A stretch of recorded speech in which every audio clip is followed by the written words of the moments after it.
नमस्कार, मैं हूं दिबांग। एबीपी न्यूज के स्पेशल शो प्रेस कॉन्फ्रेंस में आपका स्वागत है। पिछले एक महीने से लगातार सुर्खियों में है बिहार। वहां सरकार बदली, नए उप मुख्यमंत्री आए, बीजेपी बाहर गई और अब आई सीबीआई। इस पर बात करने के लिए हमारे आज के खास मेहमान केंद्रीय गृह राज्य मंत्री नित्यानंद राय। आप बिहार से हैं, आपका बहुत बहुत स्वागत है। आपसे सभी जरूरी सवाल पूछेंगे, लेकिन उससे पहले ये रिपोर्ट।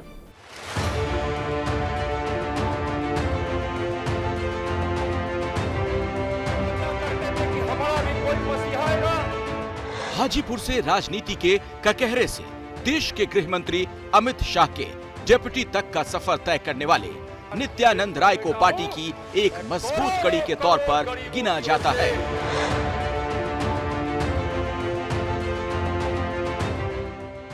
56 साल के नित्यानंद राय ने राजनीति की शुरुआत 1980-81 में एबीवीपी से की, लेकिन नित्यानंद राय के नाम पर छात्र जीवन में जो सबसे बड़ा तमगा लगा वो था 90 के दशक में आडवाणी के रथ को हाजीपुर से सफलतापूर्वक निकलवा देना।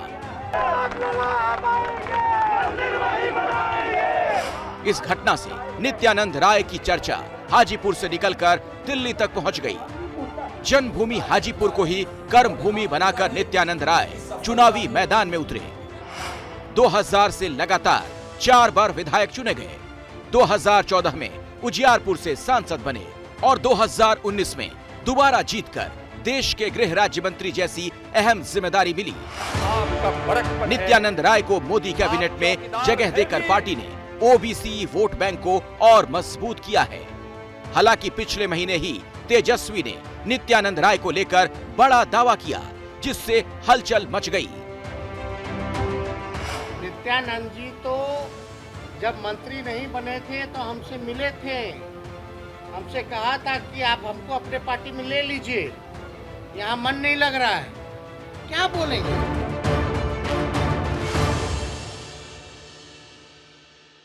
आप बड़ा ध्यान से देख रहे थे, आप मुस्कुरा भी रहे थे जब आपने सुना तेजस्वी यादव को।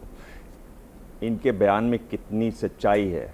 क्या वाकई आप उनसे मिले थे, कहा था मन नहीं लग रहा है, जाना है, आना है, क्या है? देखिए, तेजस्वी जी को पता ही नहीं कि एक परिवार की पार्टी के वो नेता हैं और मैं भारतीय जनता पार्टी का कार्यकर्ता हूँ। जिस समय की वह बात कर रहे हैं उस समय मैं भारतीय जनता पार्टी का सांसद और बिहार प्रदेश भारतीय जनता पार्टी का अध्यक्ष था। उनको पता ही नहीं है कि भारतीय जनता पार्टी जैसे कार्यकर्ताओं वाली संगठन और जिसको माननीय प्रधानमंत्री जी का प्रेरणा प्राप्त होता है और जो दुनिया की सबसे बड़ी पार्टी है उसका प्रदेश अध्यक्ष, ऐसे परिवार की पार्टी में जो हमेशा भ्रष्टाचार में लिप्त रही, जो हमेशा बिहार के विकास में बाधा बनी, वैसी पार्टी में और नित्यानंद जाए, वह पता नहीं किस बचकाना हरकत और किस अपने मंसूबे के साथ उन्होंने यह बयान दिया है। ठीक है, इनका एक और बयान है, चूंकि इन्हीं की बात हो रही है तो एक और बयान इनका देख लेते हैं। ये हालिया बयान है असल में 2024 का है, जो 40 में 40 एनडीए के खाते में था। आप समझ जाइए आने वाले समय में 24 का चुनाव में 40 में 40 हम जीतेंगे। और जिस प्रकार से बीजेपी के लोग तो आज वोटिंग से भाग गए, ये लोग डरपोक लोग हैं और डर करके यहाँ सदन में सामना नहीं कर पा रहे हैं तो अपने तीनों जमाइयों को आगे कर दिया, चाहे सीबीआई हो, ईडी हो, इनकम टैक्स हो। 3 जमाई वाली बात है। मैं देख रहा था हाउस में भी लोग बहुत हल्ला कर रहे थे कि अनपार्लियामेंट्री है, पर क्या ये बात सही है? सीबीआई, ईडी, इनकम टैक्स, ये एक तरीके से हथियार है। बिल्कुल नहीं। सीबीआई, इनकम टैक्स हो या जिसकी वो बात कर रहे हैं ईडी की, मैं बताना चाहूँगा मार्च 1996 में जिस समय चारा घोटाला में सीबीआई की जांच का आदेश हुआ, उस समय प्रधानमंत्री थे कौन? नरसिंह राव जी। सरकार में आरजेडी थी। 1997 में जब सीबीआई चार्जशीट की लालू जी पर, तो उस समय गुजराल जी प्रधानमंत्री थे, उस सरकार में भी आरजेडी थी, लालू जी भी थे। 2013 में जब इनको दोषी ठहराया गया, उस समय प्रधानमंत्री कौन थे? मनमोहन सिंह जी थे।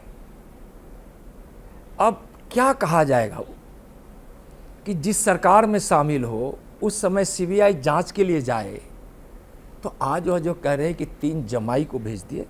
देखिए, जमाई शब्द बड़ा पवित्र है, हर माँ बाप के लिए पवित्र है, और बहुत भारत की संस्कृति में तो बहुत ही पवित्र है। और इस तरह से जमाई शब्द का मजाक उड़ाना, यह तेजस्वी जी अच्छा नहीं किए। उन लोगों का संस्कार ही ऐसा है कि इस तरह के अपशब्दों का प्रयोग करना, जब कानून का हाथ जब उनकी तरफ बढ़ता है तो इस तरह के अपशब्द बोलते हैं, और कानून का हाथ किसकी तरफ जाता है? जो कहीं ना कहीं अपराध, भ्रष्टाचार, घोटाले में लिप्त होते हैं। ठीक है, इनका एक और बयान है। भाजपा के एगो केंद्र में मंत्री है ना, जो बिहार में खेला करना चाह रहे थे महाराष्ट्र वाला, वो थोड़ा लाइन में रहे, सब कुछ ठंडा दिया जाएगा। इन्हें उन्हें जो कर रहे हैं, जिनका सपना टूटा है ना मुख्यमंत्री बनने का, वो समझ जाए, ज्यादा ख्वाब ना देखे।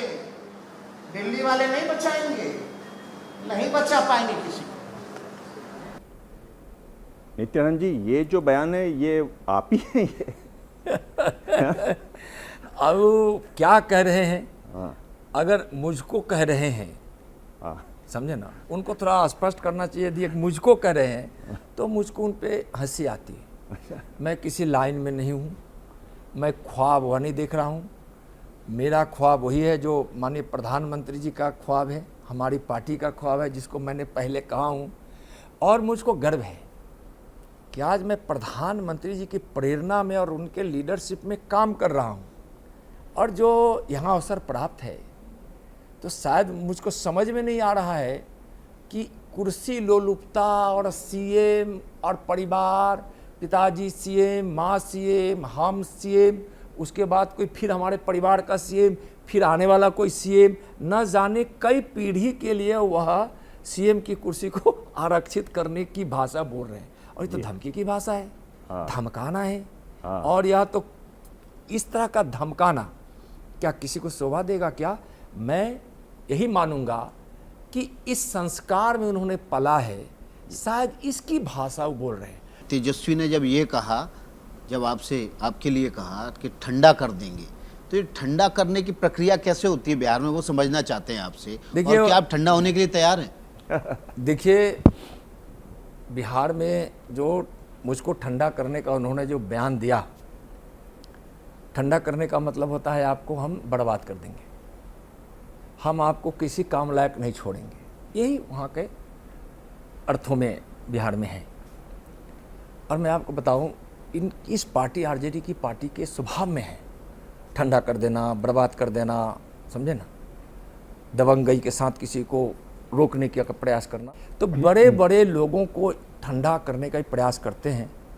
अब वो लोग, मैं तो छोटा आदमी हूँ, किसान का बेटा हूँ, मैं अभी भी गाय भैंस पालता हूँ, मैं तो बहुत छोटा आदमी हूँ। अगर उनका इरादा है मुझको ठंडा करने के लिए, तो मैं ठंडा होने के लिए तैयार हूँ। ठंडा होने के लिए आप तैयार हैं? ठंडा होने के लिए तैयार है मतलब नित्यानंद जी, आपको तो ऐसी ठंडा करने वाली मशीन को ही बंद कर देना चाहिए ताकि कोई ठंडा ना किया जाए। नहीं, जिस प्रवृत्ति से कर रहे हैं तो मैं क्या करूं? मैं उनके संस्कार का तो नहीं हूं कि मैं भी कहूं कि मैं, आप हमको क्या ठंडा करेंगे, मैं आपको ठंडा कर दूंगा। उनको शौक है मुझको ठंडा करने का, तब ठंडा करने का प्रयास करें, ठंडा कर दें। मैं तो कमज़ोर आदमी हूँ, छोटा आदमी हूँ। ठंडा करने की प्रवृत्ति यह दर्शाता है कि फिर, और इनका बयान कि गुंडा राज, अराजक राज, जंगल राज 3 का यह आगमन है। और कोई गृह राज्य मंत्री को कहे ठंडा कर देने का, कोई केंद्र से कोई आपको बचाने नहीं आएगा, तो उनको मैं क्या कहूँ। आपको क्या लगता है ये जो तेजस्वी इतने आक्रामक हैं आप पर, ये जो बिहार में एक बड़ा सवाल है कि लालू यादव के बाद यादवों का नेता बिहार में कौन होगा, क्या वो मामला है इसमें? देखिए, भारतीय जनता पार्टी किसी जात के आधार पर किसी नेता का निर्धारण नहीं करती है। और दूसरा, मैं नेता नहीं हूँ, मैं भारतीय जनता पार्टी का कार्यकर्ता हूँ। और माननीय प्रधानमंत्री जिस सेवा कार्य में लगे हैं, सेवक बनकर देशवासियों का, उनके सहयोगी के रूप में मैं भी एक छोटा सा सेवक हूँ। तो हमारी पार्टी की भी नीति में यह कहीं नहीं कि हम कास्ट के आधार पर नेता खड़ा करेंगे। तो फिर कौन यादव का नेता होगा और कौन नेता नहीं होगा, यह भारतीय जनता पार्टी का विषय रहता है। भारतीय जनता पार्टी जरूर अच्छी व्यवस्था के लिए काम करती है, और मैं इसको नहीं मानता हूँ कि कोई जात का नेता बनना किसी के अच्छे संस्कार की बात है। यह तेजस्वी जी जैसे लोगों को, जो परिवार की बात की पार्टी है और जो सत्ता में किसी न किसी प्रकार से बनना चाहें, मैं प्रधानमंत्री जी के उस नीति जो सबका साथ, सबका विकास, सबके प्रयास के साथ काम किया जा रहा है, उस प्रधानमंत्री जी की उस नीति में विश्वास करने वाला हूं। मैं किसी कास्ट, किसी समुदाय, किसी क्षेत्र के प्रतिनिधि के रूप में और उसके नेता के रूप में काम करने का मुझको कोई शौक नहीं है। हाँ, जरूर मैं पार्टी के लिए काम करता हूँ। आप कह रहे हैं कि आपकी पार्टी जातीय समीकरण में विश्वास नहीं करती है, आप किसी एक जाति के नेता नहीं कहलाना चाहेंगे, लेकिन इस बयान के बाद आपकी पार्टी के पदाधिकारी ने कहा कि आप असली यादव हैं। असली यादव, नकली यादव, क्या उन्होंने पार्टी की लाइन से अलग होकर कहा, या फिर आपको एक यादव नेता के तौर पे वाकई प्रोजेक्ट किया जा रहा है? असली यादव कौन, नकली यादव कौन, इसका फैसला कौन करेगा? सबका कर्म करेगा। असली सेवक कौन, नकली सेवक कौन, इसका फैसला उसका कर्म करेगा। देश की संस्कृति विरासत में विश्वास करने वाला लोग कौन, भ्रष्टाचार से करने वाला दुर्ग कौन। हाँ, एक बार जरूर हमको, बहुत पहले की बात मुझको याद है कि मुझको जब यह कहा गया था कि प्रश्न हमारे पत्रकार मित्रों ने पूछा था, बहुत पहले की बात, मैं युवा मोर्चा में थे, तो उन्होंने कहा था कि भाई आप तो बीजेपी में क्यों हैं, क्या कारण है कि आप बीजेपी का काम करते हैं? तो मैंने उनको गिनाया था, यहाँ गंगा की चिंता की जाती है, यहाँ गीता को स्मरण किया जाता है, और यहाँ गौ माता की पूजा की बात होती है। और मैं गौवंशी हूँ, गौपालक हूँ, इसलिए अपने को मैं गौवंशी तो कहूँगा ही। तो एक कारण मैं कई चीज़ों को बताने, बीजेपी के नीति, सिद्धांत, देशभक्ति, समाज सेवा, उसका संस्कार देखकर मैं पार्टी में गया था। एक कारण उसमें यह भी मैं गिनाया था कि मैं गौपालक हूँ, और आरजेडी कसाई खाना खुलवाने की काम करती है, गौ माता का अनादर करती है, गौ हत्या करने वालों को बढ़ावा देती है, तुष्टीकरण की राजनीति अपनाती है। इसलिए मैं गौवंशी हूँ, आरजेडी में नहीं जाऊँगा, मैं गौवंशी हूँ। इसलिए मैं भारतीय जनता पार्टी के विभिन्न विशेषताओं के साथ साथ एक विशेषता यह भी है कि गौ माता का वहाँ आदर है।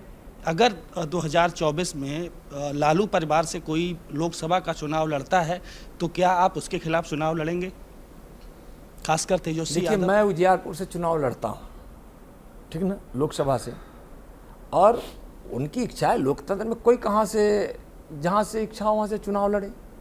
अगर उनकी उजियारपुर से चुनाव लड़ने की इच्छा है तो मैं उनका स्वागत करता हूँ, आए लड़े। आप राघोपुर नहीं जाएंगे या किसी और जगह से, किसी और संसदीय क्षेत्र से अगर लालू परिवार को? मैं लोकसभा का चुनाव लड़ता हूँ, पार्टी मुझको लोकसभा में फिर अगर टिकट दी तो मैं उजियारपुर से ही लड़ना चाहूँगा, और उनको लोकसभा से किसी परिवार के लोगों को लड़ाना है तो उनका वहाँ स्वागत है। जहाँ तक राघोपुर की बात कर रहे हैं, तो राघोपुर की जनता अब उनका इंतजार कर रही है। आपका एक बयान है, आपने एक इंटरव्यू दिया, उसमें कहा कि जेडीयू और बीजेपी हिल-मिल कर भाई-भाई की तरह रहते थे।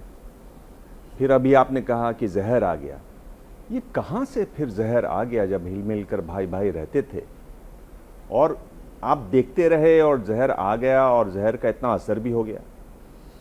देखिए, जब मैं बोला था जदयू और बीजेपी की गठबंधन की सरकार चल रही थी और हर भाई को यह कामना करना चाहिए कि जब हम एक साथ हैं तो भाई की तरह ही रहना चाहिए, और जहर घोलने की बात आई तो आखिर जिसको 43 सीट मिला जदयू को 2020 के चुनाव में, और 2020 के चुनाव में भारतीय जनता पार्टी को जहां 74 सीटें मिली और 74 सीट वाले ने खुशी खुशी, चूँकि हमारे नेताओं ने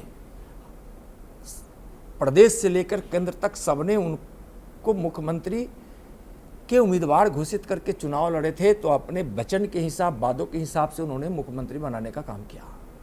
लेकिन जहर घोलकर प्रधानमंत्री बनने का झूठा सपना दिखाना क्या है? या जहर घोलना है ना? उनके कानों में जहर घोलकर डाल दिया गया, समझे ना, और एक झूठा सपना दिखाया गया कि आप प्रधानमंत्री हो जाएंगे।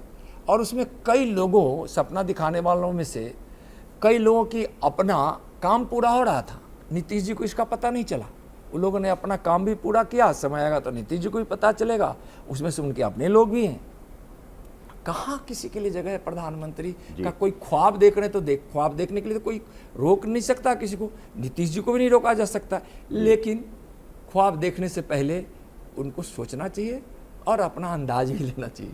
जी, मैं आपसे ये पूछ रहा हूँ कि नीतीश कुमार इतने अनुभवी, इतने कार्यकुशल, आपको क्या लगता है कि वो इतने नासमझ भी हैं जैसा आप बता रहे हैं?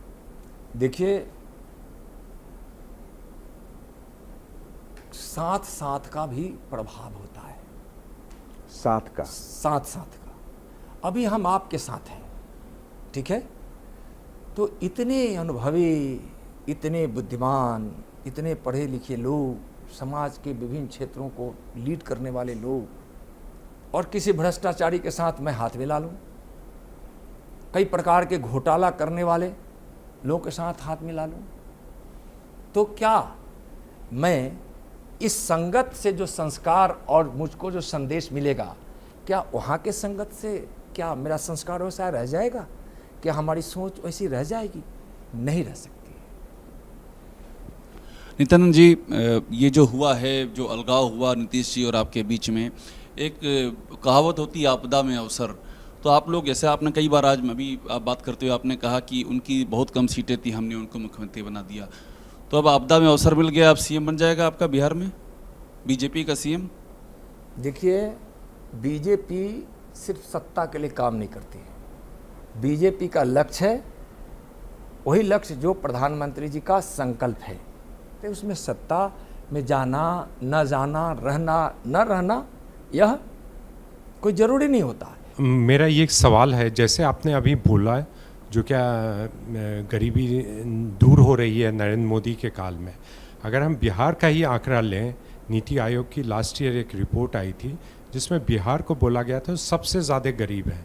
51% से ज़्यादा मल्टी डायमेंशनल पॉवर्टी है बिहार में, और ये सबसे ज़्यादा गरीब राज्य है भारत का। देखिए, जहाँ तक आप गरीबी की बात कर रहे हैं, और देश से निश्चित रूप से गरीबी घट रही है। बिहार का जो आप आंकड़ा आप बोल रहे हैं, देखिए, मुख्यमंत्री और का एक पद बहुत महत्वपूर्ण पद होता है, और पहले 15 वर्षों के शासनकाल में भी वहाँ से बड़ा पलायन हुआ।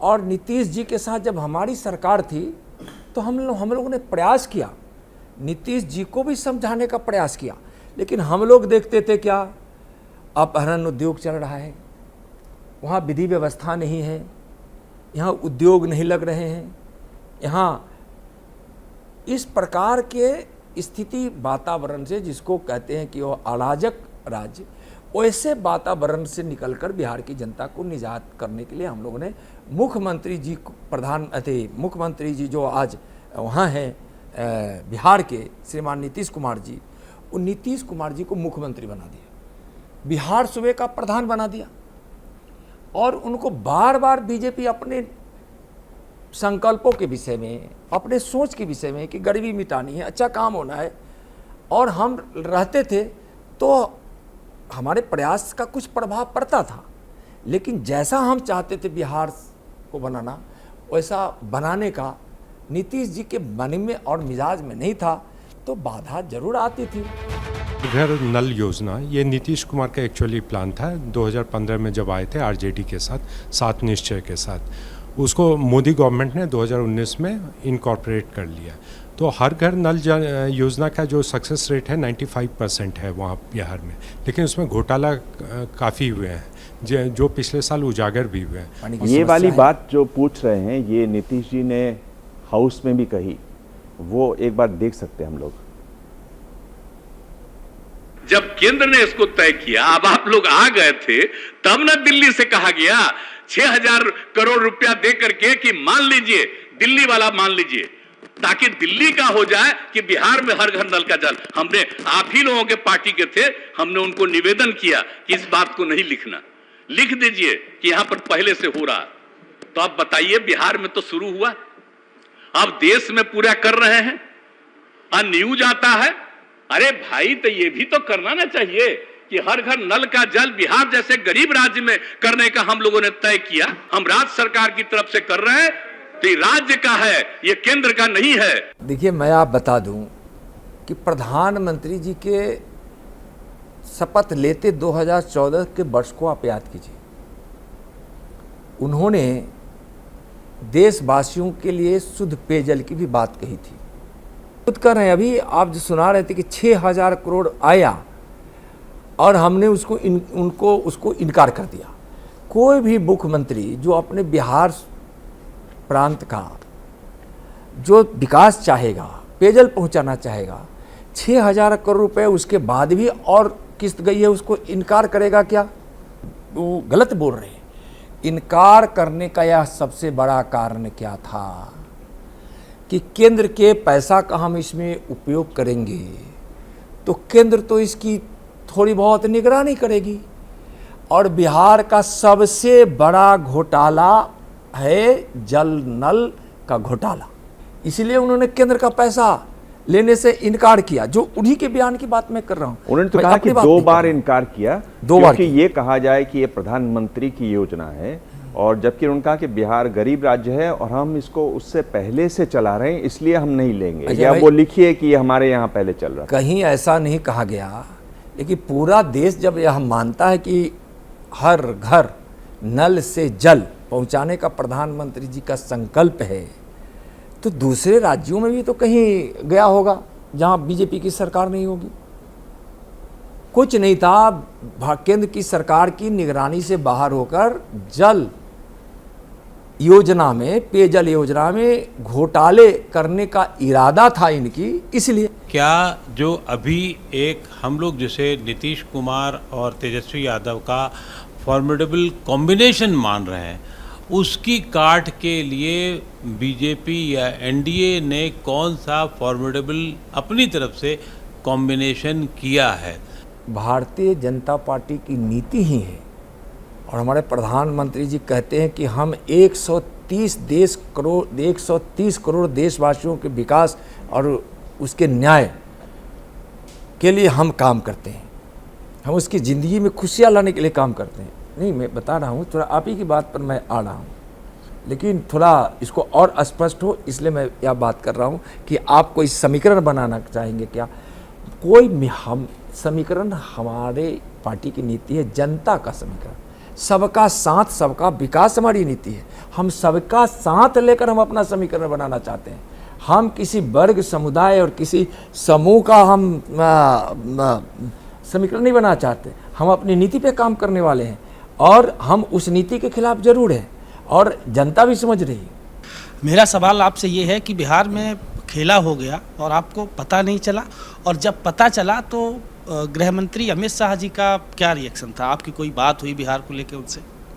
देखिए, पार्टी में कोई विषय आता है तो चर्चा होती है, और हमारे राष्ट्रीय अध्यक्ष जी पार्टी के माननीय जेपी नड्डा जी ने जरूर इस विषय पर पार्टी के नेताओं से बात की, इसमें कहीं दो मत नहीं। पार्टी के नेताओं से बात तो हुई ही थी। जब ये ऐसी स्थिति आती है तो पार्टी के नेता, पार्टी के पदाधिकारी मिलते हैं, पार्टी के प्रमुख लोग मिलते हैं और जो विषय आता है उस पर चर्चा होती है, फिर उसमें हम आगे का राह ढूंढते हैं। हमारा काम है देश हित में आगे बढ़ते जाना, काम करते जाना। देश हित मतलब इसमें समग्रता है। एक सर, आपकी सरकार पर हर राज्य में जो विरोधी हैं वो एजेंसियों के दुरुपयोग का आरोप लगाते हैं और अब तो बहुत प्रेडिक्टेबल हो गया है।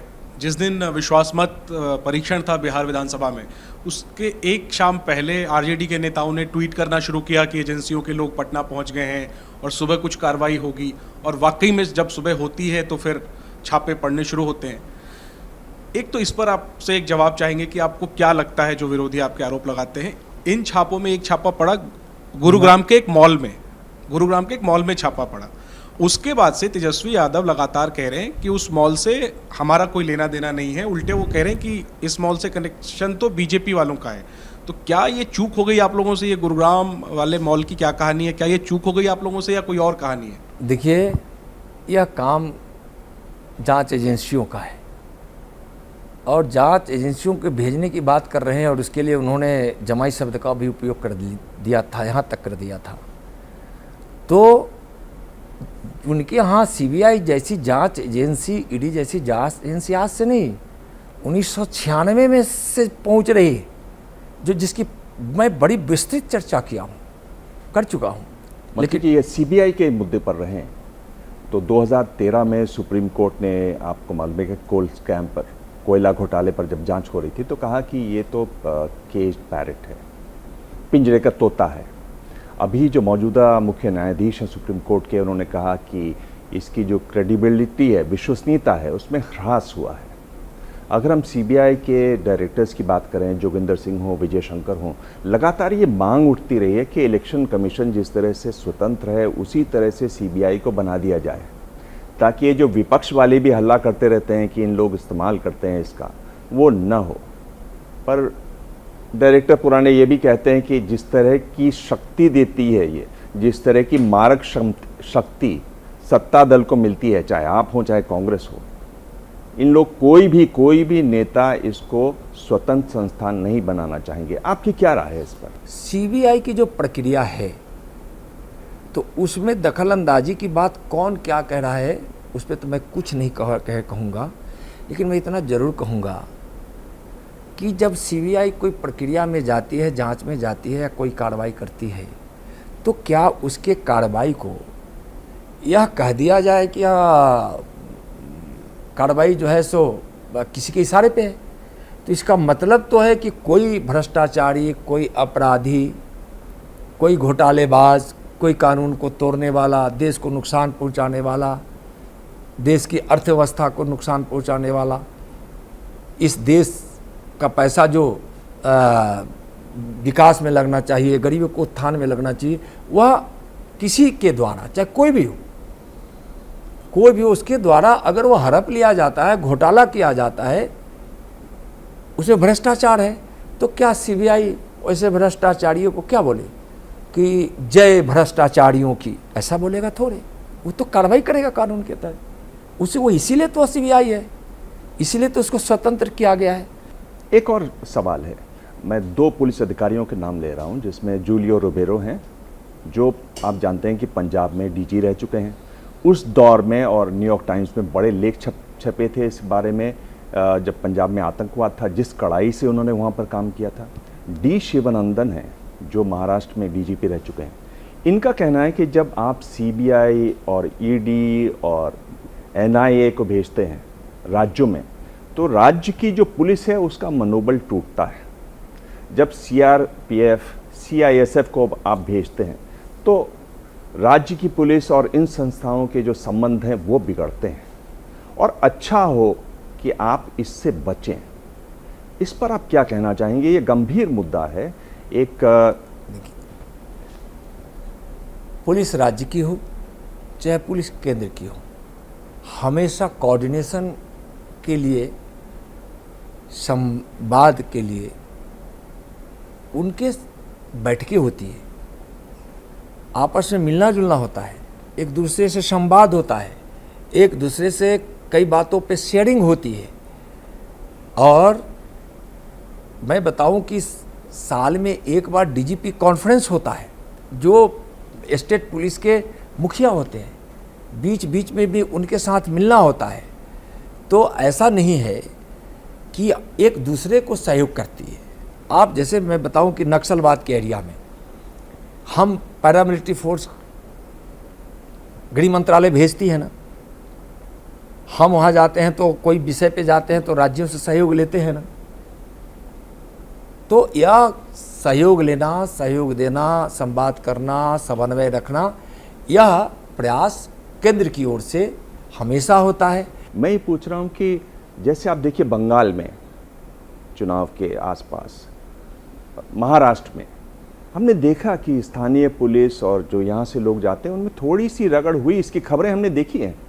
आपको क्या लगता है कि वो सही नहीं है, या आपको लगता है कि उस पर और ध्यान देना चाहिए, या ये जो चिंताएं व्यक्त की हैं इन दो बड़े पुलिस ऑफिसर्स हैं जो अब रिटायर हो चुके हैं, इनका कोई मायने नहीं है? देखिए, आप बंगाल की बात किए, बंगाल को हम सब जानते हैं और बंगाल की सरकार किस मोड में रहती है यह भी जानते हैं, और उसका क्या क्या नुकसान इस देश को, सिर्फ बंगाल को नहीं इस देश को पहुंचता है, यह भी देशवासी हम सब जानते हैं। जब वहाँ पैरामिलिट्री फोर्स जब जाती है तो या तो ऐसी ज़रूरतों पे जाती है जब वह राज महसूस करती है, या लगता है केंद्र को कि नहीं यहाँ हमको जाना चाहिए, तो उसको सूचना देकर हम जाते हैं। अम्फान एक उदाहरण है बड़ा। भारत सरकार रोहिंग्यों को घुसपैठिया मानती है या शरणार्थी, ये थोड़ा सा स्पष्ट कर दिया जाए तो अच्छा होगा। देखिए, जो व्यक्ति या जो भी भारत को नुकसान पहुंचाने के दृष्टिकोण से अवैध रूप से जो भारत की सीमा में आ जाते हैं वह घुसपैठिया है, वह शरणार्थी नहीं है। इसलिए रोहिंग्या घुसपैठी है, शरणार्थी नहीं। रोज पाकिस्तान की तरफ से आतंकी कश्मीर में घुसने का प्रयास कर रहे हैं, आर्मी उनका अंजाम उनको दे रही है। मुझे गृह मंत्री अमित शाह का एक पार्लियामेंट में दिया हुआ बयान याद आ रहा है कि पीओके हम लेके रहेंगे। तो बतौर डिप्टी बीजेपी के नेता, गृह राज्य मंत्री, कोई तारीख 24 से पहले या 24 के बाद पीओके कब हिंदुस्तान का हिस्सा होगा, और कब कश्मीर में ये जो आतंकी वारदातें हैं, जवानों का जो लहू बहता है, वो बहना बंद होगा? भारत की भावना और पीओके की सच्चाई को माननीय गृह मंत्री जी ने सदन में रखा था, और माननीय गृह मंत्री जी ने कहा है कि भारत मानता है कि पीओके भारत का हिस्सा है, तो हम उसको मानते हैं कि हमारा हिस्सा है। और उनकी भावना थी कि हम हिस्सा मानते तो हमारा हिस्सा है, लेकिन उन्होंने यह नहीं कहा था कि हम पीओके को कब दखल करेंगे और इतना दिन में करेंगे या क्या करेंगे। और यह भारत की सोच है, भारत की भावना है, हमारी सरकार की पवित्रता का भाव है या, और हम जिस भारत की बात करते हैं, जो हमारे पूर्वजों ने जो भूल की है, कांग्रेस के जवानों में जो भूल की है, उसका अफसोस तो अभी देश कर रहा है, देश के साथ हम लोग भी कर रहे हैं, और अफसोस उसका सबको है। और प्रधानमंत्री जी की प्रेरणा और उनका संकल्प और जो सोच है, और देश की एकता और अखंडता की जो सोच है, यह जग जाहिर है। और गृह मंत्री जी ने अपने बुलंद इरादों को दर्शाया था कि पीओके हमारा है तो हमारा है। नित्यानंद जी, अब हमारे पास जो सवाल हैं वो 5 हैं। हर सवाल के साथ 2 ऑप्शन हैं। इसको रैपिड फायर राउंड कहते हैं। आपको 2 में से एक ऑप्शन चुनना है। आपको लगे कि नहीं दोनों ऑप्शन बहुत भारी पड़ रहे हैं तो आप पास कर सकते हैं। चलिए मैं शुरू करूं? जरूर जी। तो आपको क्या लगता है कि आप बीजेपी में हैं, आपके लिए अच्छा दौर कब रहा जब आप पार्टी के अध्यक्ष थे राज्य में, या अब आप केंद्र में गृह राज्य मंत्री हैं? देखिए, पार्टी ने जिस समय पर जो जिम्मेदारी दी वह हर दौर मेरे लिए अच्छा था। आपको ज़्यादा पसंद क्या है, राज्य में प्रदेश अध्यक्ष बनना या केंद्र में गृह राज्य मंत्री बनना? ज़्यादा पसंद क्या है? मुझको पसंद है कि बिहार में भारतीय जनता पार्टी की सरकार बने और माननीय प्रधानमंत्री जी के संकल्प को अक्षरशः वहाँ उतारा जाए। एक बार वहाँ बीजेपी की सरकार आए और प्रधानमंत्री जी की सोच के अनुरूप बिहार विकसित हो, बने, बिहार का कल्याण हो। नित्यानंद जी, जिस तरह का ये दौर है उसमें इसका जवाब है पास, यानी ये सवाल छोड़िए, अगला सवाल पूछिए, मैं आपको अगले सवाल पे आता हूँ। बिहार में राजनीति में सफलता के लिए विकास ज़्यादा ज़रूरी है या जातिगत समीकरण सही बिठाना? देखिए, एक दौर था जो बिहार की राजनीति सिर्फ और सिर्फ जातीय आधार पर लोग करने की कोशिश करते थे और सफलता भी मिलती रही है, कभी नहीं भी मिलती रही। लेकिन अब देश के साथ साथ बिहार को भी विकास पसंद है। बिहार में बीजेपी का बड़ा नेता कौन, सुशील मोदी या गिरिराज सिंह? बिहार, देखिए बीजेपी में क्या है ना कि सामूहिक नेतृत्व की हमारे यहाँ एक प्रथा होता है। हमारे लिए दोनों बड़े नेता हैं पार्टी के लिए, सुशील मोदी जी भी बड़े नेता हैं और गिरिराज सिंह जी भी बड़े नेता है। इसलिए इन कौन बड़ा नेता है कौन छोटा नेता है यह नहीं, दोनों हमारे बड़े नेता हैं। मतलब आप एक ही जवाब दे रहे हैं, पास पास पास कर रहे हैं, 3 पास कर दिया आपने। चौथा सवाल, गृह मंत्रालय के लिए आज बड़ी चुनौती क्या है, जहर उगलने वालों को संभालना या विपक्ष के कारनामों को खंगालना? हम किसी को खंगालते नहीं हैं, हम किसी को खोजते नहीं हैं, और जब देश की आंतरिक सुरक्षा के लिए, सीमा की सुरक्षा के लिए, देशवासियों के सुरक्षा के लिए अगर जरूरत पड़ती है तो हम खोजते भी हैं और खंगालते भी हैं। ये भी पास। आखिरी सवाल, 2024 में मोदी जी के लिए बड़ी चुनौती कौन हो सकते हैं, नीतीश कुमार या ममता बनर्जी? दोनों की तुलना में बड़ी चुनौती किसकी आप मानते हैं? कोई नहीं, इस देश का गरीबों का मसीहा नरेंद्र मोदी, और इस देश की जनता के दिलो दिमाग में एक ही नाम प्रधानमंत्री के लिए, वह मोदी मोदी मोदी। मोदी जी का नाम, मोदी जी का काम आज उनको इस देश के गरीबों का मसीहा बनाया है, दुनिया का सबसे लोकप्रिय नेता बनाया है।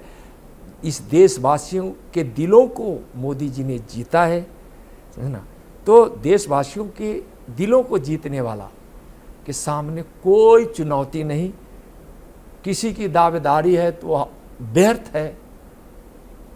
नित्यानंद जी, बहुत बहुत धन्यवाद। बहुत सावधानी से शुरुआत की आपने, लेकिन धीरे धीरे आप जमते चले गए और लगता है कि बिहार की राजनीति में आप एक लंबी पारी खेलने के लिए अब तैयार हैं। बहुत बहुत धन्यवाद। प्रेस कॉन्फ्रेंस में आज इतना ही। अगले हफ्ते मिलेंगे एक और खास मेहमान से। तब तक देखते रहिए एबीपी न्यूज।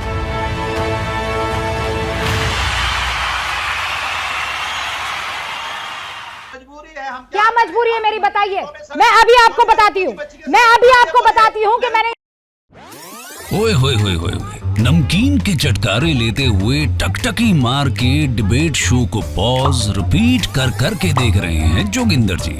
इनकी तरह आप भी देखें अपनी फेवरेट डिबेट्स को रिपीट कर, और डाउनलोड कीजिए एबीपी लाइव ऐप अपने स्मार्ट टीवी पर।